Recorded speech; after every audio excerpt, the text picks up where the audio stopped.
My pleasure to welcome to the stage the author of Zaytoun. Yes, that's right. I feel the same way. The 2010 Dayton Literary Peace Prize winner for nonfiction. He's the, well, you might as well get it together since you're going to applaud anyway. You might as well go right ahead and do it. That's good. He is actually the author of 7 books. He's the founder and editor of McSweeney's, an independent publishing house in San Francisco, co-founder of Voice of Witness, a series of books that use oral history to illuminate human rights crises. In 2002, he co-founded 826 Valencia, a non-profit writing and tutoring center for youth in the Mission District of San Francisco. Other communities have since opened sister 826 centers in Chicago, Los Angeles, Brooklyn, Ann Arbor, Seattle, Boston, DC.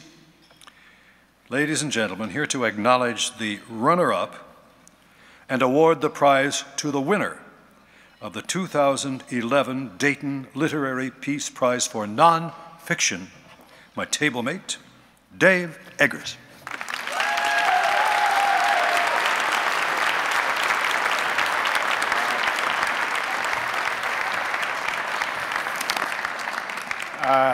Hi. How have you guys been since last year? Everybody good?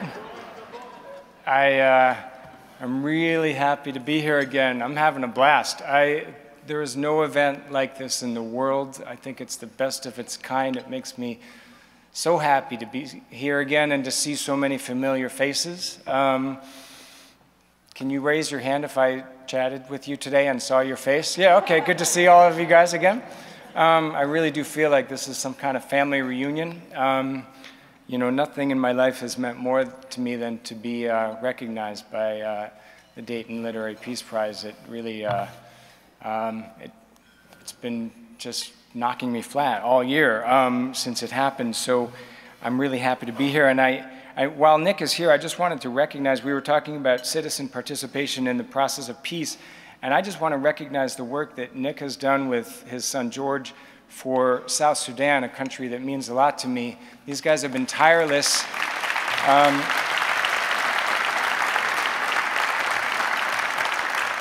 Nick gave an incredibly eloquent speech about the plight of South Sudan last year, and luckily things have gone pretty well there so far. There's been some scattered violence around the border, and the government of Khartoum has been bombing in the Nuba Mountains and some other areas.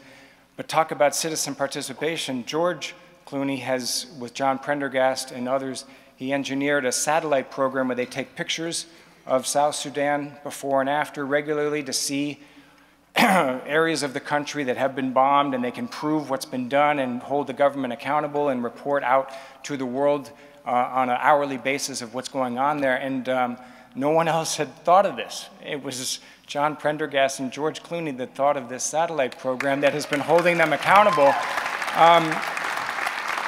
This is what was missing in the 20-odd years of the last stage of the war in South Sudan, is accountability. So anyway, it shows that individuals can do quite a bit. So I'm really honored to be here with you, Mr. Clooney. And I'm very happy to recognize first the runner-up and winner of this year's nonfiction prize. I will say, the last thing I'll say is I was in the lobby and I met another guy that I met last year, and we chatted for a while, and I said I was very nervous about being here, and he said, "Don't worry, no one expects you to be articulate." So, we know you, we don't expect that of you, we expect something else. So that put me at ease. Thank you very much, sir, wherever you are. You know who you are. I think you said you were kidding, but I will take the meaning to heart.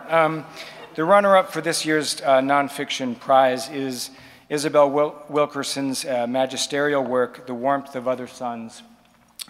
This book, which details with incredible scope and astonishing intimacy the migration of millions of African Americans from the south to the north, has become an instant classic and a text essential to understand who we are as Americans. Ms. Wilkerson could not be here tonight, so I will accept this on her behalf. Is that what I do? Exactly. Do I get the prize? Do I get to, what do I, no, I don't get it. Okay, let's give her a round of applause in absentia.